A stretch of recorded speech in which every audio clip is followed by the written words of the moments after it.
Hi friends, इस video पे मैं आपके साथ डिस्कस करने वाला हूँ आईबीपीएस कैलेंडर 2023। तो देखो, आईबीपीएस का एक चीज़ बहुत अच्छा ये है कि वो साल के शुरुआत में ही अपना जो एग्ज़ाम डेट्स है वो रिलीज़ कर देता है, ताकि आप अपनी तैयारी उसके मुताबिक कर सको। लेकिन एक बहुत बड़ा चैलेंज ये होता है ना, जब हमारे पास टाइम होता है तो हम उस टाइम का वैल्यू नहीं देते हैं। हमें लगता है कि ठीक है, अभी नहीं तो कल से शुरू कर देंगे, परसों से करेंगे, नेक्स्ट वीक से करेंगे। सो फ्रेंड्स, ऐसा आपको एकदम ही नहीं करना है। तो मैं इस वीडियो में आपको ये बताऊंगा कि आपको कैसे अपने लिए एक प्रॉपर प्लानिंग एग्जीक्यूट करना चाहिए if you are appearing for this examination. So friends, शुरू करते हैं। Very good afternoon and welcome to IXMB। सबसे पहले बिना टाइम वेस्ट करते हुए मैं आपको दिखाऊंगा डेट्स। तो देखो, ये है आईबीपीएस कैलेंडर जो टेंटेटिव है, लेकिन टेंटेटिव बोलते हैं बट ये श्योरली डेट है। जो आरआरबी होता है, RRB office assistant and officers, तो यहाँ पे ना मैं सिर्फ ऑफिसर्स की ही बात करूंगा, पीओ की बात करूंगा, ऑफिसर्स की बात करूंगा, स्केल 2 स्केल 3 की बात करूंगा। तो देखो, जो प्रीलिम्स एग्जाम है office assistant and officer scale 1, scale 1 का मतलब क्या हुआ, पीओ।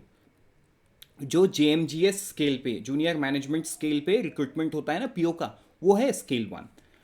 तो ये पहला एग्जाम कब होगा, 5/8/2023, मतलब अगस्त से एग्जाम शुरू है। मैं यहां लिखता हूं अगस्त के पहले एग्जाम शुरू है। तो अब एक चीज सोचो, अगर अगस्त में एग्जाम है तो इसका नोटिफिकेशन कब आ सकता है? इसका नोटिफिकेशन आ सकता है जून एंड से जुलाई फर्स्ट वीक। और तो जून एंड से जुलाई फर्स्ट वीक। तो अगर ये एग्जाम मान के चलो जून एंड में आता है, तो अभी आप कौन से मंथ में हो? अभी आप अप्रैल मिड को क्रॉस कर चुके हो, मतलब मई और जून। तो जून एंड भी पकड़ो अप्रैल के समय, मतलब मोटे तौर पे आपके पास कितना दिन है, 60 डेज है बिफोर दी नोटिफिकेशन। एक रफ आइडिया मैं आपको बता रहा हूँ, ठीक है। आपके पास कितना दिन हुआ, 60 दिन हुआ। तो अभी आप सोचो कि अगर 5/8/2023 को आपका एग्जामिनेशन है, तो इस 60 दिन में आपको कैसे तैयारी करना पड़ेगा, राइट। तो देखो, इसके लिए अब ये कैसे करना पड़ेगा, आपको इसके रिलेटेड जो भी डाउट है ये आप कमेंट सेक्शन में लिखो। बाकी कैसे करना है वो तो मैं आपको बताऊंगा ही इस वीडियो में। अगर मैं बात करूँ स्केल 2 एंड स्केल 3, देखो स्केल 2 एंड स्केल 3 में मतलब जहाँ पे यहाँ पे जैसे स्केल 1 है ना, असिस्टेंट मैनेजर की रिक्रूटमेंट होती है, तो स्केल 2 एंड स्केल 3 में जहाँ पे मैनेजर, सीनियर मैनेजर की रिक्रूटमेंट होती है। तो स्केल 2 एंड स्केल 3 में क्रेडिट ऑफिसर आ जाता है, आईटी ऑफिसर आ जाता है, उसके बाद आपका एचआर एडमिन ऑफिसर आ जाता है। तो ये सारे चीज़ रहते हैं। तो इसका सबसे पहला एग्ज़ाम क्या है, 10/9/2023 को है, मतलब सितंबर का 10 तारीख को है। सिंपल सा बात है, सितंबर का 10 तारीख है, मतलब इसका नोटिफिकेशन कब आएगा, इसका नोटिफिकेशन कब आएगा आपका, मतलब ये जुलाई एंड से लेके अगस्त के वीक 1 के बीच में इसका नोटिफिकेशन आना तय है, राइट। और अब हम चले आते हैं पीएसपी, मतलब आईबीपीएस पीओ। ये मैंने बात की आरआरबीज की, रीजनल रूरल बैंक की। लेकिन अगर पीएसबी की बात करो, पब्लिक सेक्टर बैंक, जिसमें bank of Baroda, PNB, Canara bank, ये सारे बैंक आते हैं, पीएसबी की बात करो तो जो प्रीलिम्स है वो 26/8 से शुरू हो रहा है, मतलब अगस्त के एंड में। तो अगस्त के एंड में मतलब इसके लिए नोटिफिकेशन कब आएगा? तो इसका जो नोटिफिकेशन है आपका आ सकता है जून फर्स्ट वीक से लेके जून मिड तक, सॉरी जुलाई, जुलाई मिड तक, ठीक है। ये आपको याद रखना होगा। देखो, ये इसीलिए याद रखना होगा, जुलाई मिड इज़ द मैक्सिमम जहाँ पे ये नोटिफिकेशन आपको देखने को मिल जाएगा। तो देखो, अब आप सोचो कि यहाँ के प्रीलिम्स के लिए आपके पास कितना दिन है, मतलब मोटे तौर पे 70 to 90 डेज मैक्सिमम। तो ये 70 to 90 डेज में आपको अपनी तैयारी कैसे करनी चाहिए? देखो, मैंने फर्स्ट डेट को बेस बनाया, बेस तो बहुत सारा है, ठीक है। अच्छा, मैंने क्लर्क को बता दिया, लेकिन यहाँ पे 23/9, मतलब हाँ 1-2 दिन आगे है, और वही हमारा जो कैलकुलेशन है वो वही रहेगा, प्रोबेशनरी ऑफिसर। और यहाँ पे भी स्पेशलिस्ट ऑफिसर का रिक्रूटमेंट होता है, जिसमें लॉ होता है, आईटी होता है, राजभाषा होता है, एचआर होता है, मार्केटिंग होता है, राइट। तो ये सारा चीज़ आपको पढ़ना एंड समझना पड़ेगा। तो देखो, 60 डेज, 70 टू 90 डेज, मतलब मोटे तौर पे आपको एक ब्रॉड वे में 60 टू 90 डेज है। अब ये 60 दिन में अभी आप अपना ज़िंदगी को बदल सकते हो। कैसे? चलो बढ़ते हैं आगे और देखते हैं एग्ज़ाम पैटर्न को। ठीक है, नोटिफिकेशन की बात तो मैंने कर ही ली है उस पर। अब बढ़ेंगे हम मार्किंग पैटर्न या आरआरबी पीओ की बात करते हैं। देखो मार्किंग पैटर्न में है रीजनिंग है, न्यूमेरिकल एबिलिटी है।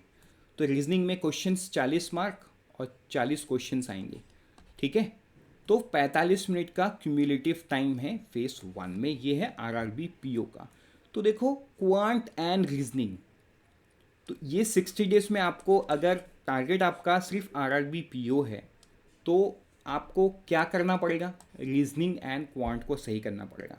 वही मैं अगर आईबीपीएस पीओ की बात करूं तो इसमें एक ऐड हो जा रहा है प्रीलिम्स में, वो क्या है? English language. और इसमें क्या हो रहा है ना, क्यूमुलेटिव टाइम नहीं है, इसमें सेक्शनल टाइमिंग है। तो थोड़ा सा अपने स्ट्रैटेजी में चेंज हो जाएगा। लेकिन अगर आप प्रिपरेशन लेवल पे देखोगे, मैं बार बार स्लाइड जंप इसलिए कर रहा हूं ताकि आप कंपेयर कर पाओ। तो प्रिपरेशन लेवल पे आपको जो है आरआरबी पीओ थोड़ा सा इजी लगेगा कंपैरेटिव टू आईबीपीएस पीओ का प्रीलिम्स। रीजन, इस पे एक सब्जेक्ट कम है और इसमें क्यूमुलेटिव टाइमिंग है। मतलब आप हो सकता है क्वांट में स्ट्रांग हो लेकिन रीजनिंग में वीक हो, तो रीजनिंग में आप ज़्यादा टाइम ले लो, क्वांट को आप कम टाइम दे दो एंड आप अपने एग्जाम को उसी प्रकार से बैलेंस आउट कर लो।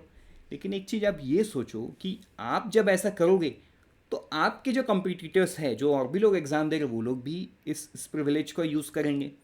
सो इसका मतलब ये है कंपटीशन जो है यहाँ पे थोड़ा सा टफ होता हुआ दिख रहा है, बिकॉज ये जो प्रिविलेज आपको मिला है, प्रिविलेज सबको मिला है। वैसे ही अगर मैं यहाँ पे टाइम ड्यूरेशन की बात करूँ, सेक्शनल टाइम आपके लिए भी है तो सबके लिए है। तो इन दैट सेंस दोनों ही जगह पे जो कंपटीशन है वो तो सेम है। लेकिन अगर आप एग्जाम लेवल की बात करोगे तो R R B P O will be on the easier side when you compare it with the I B P S P O.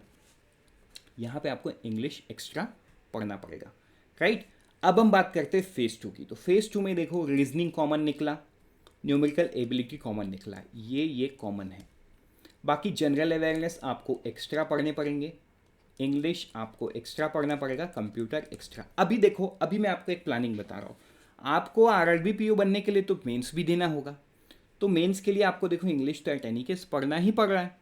So it's better you read it and you also attempt IBPS PO. तो अगर आप RRB का comprehensive तैयारी करते हो तो you are actually preparing for IBPS PO prelims as well. Simple बात हो गई। यहाँ पे आप जनरल अवेयरनेस पढ़ रहे हो, यहाँ के फेज 2 में देखो reasoning and computer aptitude, English language, data analysis and interpretation जो कि रीजनिंग है, ये है current affair, general economic and banking awareness and English language. तो अभी आप एक चीज़ सोचो, अगर यहाँ मैं वापस जाता हूँ तो यहाँ एक्स्ट्रा में सिर्फ क्या बचता है? Computer knowledge, that's it. बाकी सारे सब्जेक्ट्स तो क्या निकले? कॉमन निकला हमारा। बस डिफरेंस ये है कि यहाँ पे आपको सेक्शनल टाइमिंग है, लेकिन यहाँ पे आपको क्यूमुलेटिव टाइम दिया गया है। सो फ्रेंड्स, आपको पढ़ना क्या पड़ेगा एक्स्ट्रा? कंप्यूटर।